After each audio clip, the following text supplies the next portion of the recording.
पंजाब का आइंदा बजट कौन मंजूर करेगा? निगरान हुकूमत या मुंतखब हुकूमत? मुअम्मा बन गया। महकमा खजाना पंजाब आइंदा बजट के मंजूरी के हवाले से गुमगू का शिकार है। निगरान हुकूमत का 4 माह का बजट 29 फरवरी को खत्म हो जाएगा। ताहाल पंजाब की मुंतखब हुकूमत को कौन होगी और फैसला अभी तक नहीं हो सका।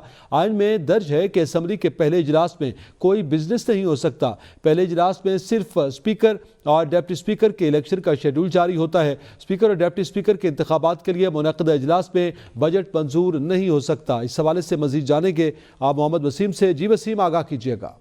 जी बिल्कुल, आइंदा का बजट कौन मंजूर करेगा, निगरान हुकूमत या मुंतखब हुकूमत, ये इस वक्त मुअम्मा बन चुका है। महकमा खजाना पंजाब ने आइंदा बजट की मंजूरी के हवाले से इस वक्त गुमगू का शिकार है कि निगरान हुकूमत का जो दिया हुआ 4 माह का बजट था वो 29 फरवरी को खत्म हो जाएगा और ताहाल पंजाब की मुंतखब हुकूमत कौन होगी ये अभी तक फैसला नहीं हो सका। जबकि आइन के मुताबिक असम्बली के पहले इजलास में कोई भी रूल ऑफ बिजनेस नहीं हो सकता। पहले इजलास में सिर्फ और सिर्फ स्पीकर और डिप्टी स्पीकर के इलेक्शन का शेड्यूल जारी होता है, जबकि स्पीकर और डिप्टी स्पीकर के इंतखाब के लिए जो इजलास मुनक़द किया जाता है उसमें भी बजट की मंजूरी नहीं दी जा सकती।